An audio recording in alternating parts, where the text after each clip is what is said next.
Berjumpa kita dalam edisi Scent of the Day.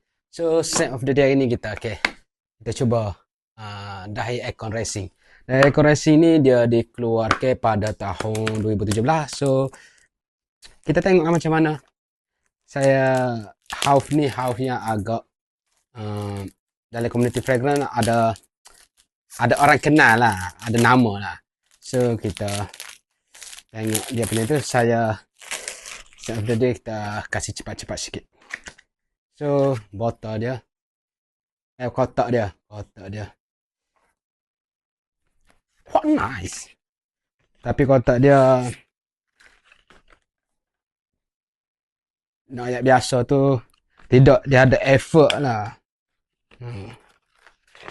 So, botol dia Dahi Aircon Racing.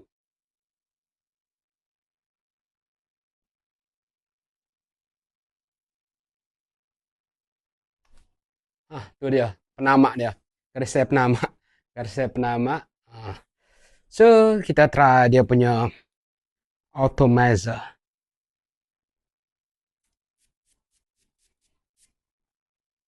Atomizer dia menarik. So, kita try dia punya. Kita cuba dia dekat sikit, dekat pepper. Yang saya dapat sini, dia bau fresh citrus. So, dia fresh citrus, saya rasa dia ada, kalau kita kat bau lima, dia ada grapefruit, dia ada bergamot. Tapi, dia ada lavender. Lavender dia agak kuat jugalah, lavender dia tu. So, yang ni dia fresh, spicy. Dia fresh, spicy, dia ada woody sikit. So, untuk cuaca Malaysia, saya rasa boleh pakai siang, malam. Dahi Aircon Racing. Grapefruit, dia ada bergamot, dia ada cinnamon, dia ada lavender, dia ada musk, dia ada powdery. So, untuk cuaca Malaysia, saya rasa sesuai.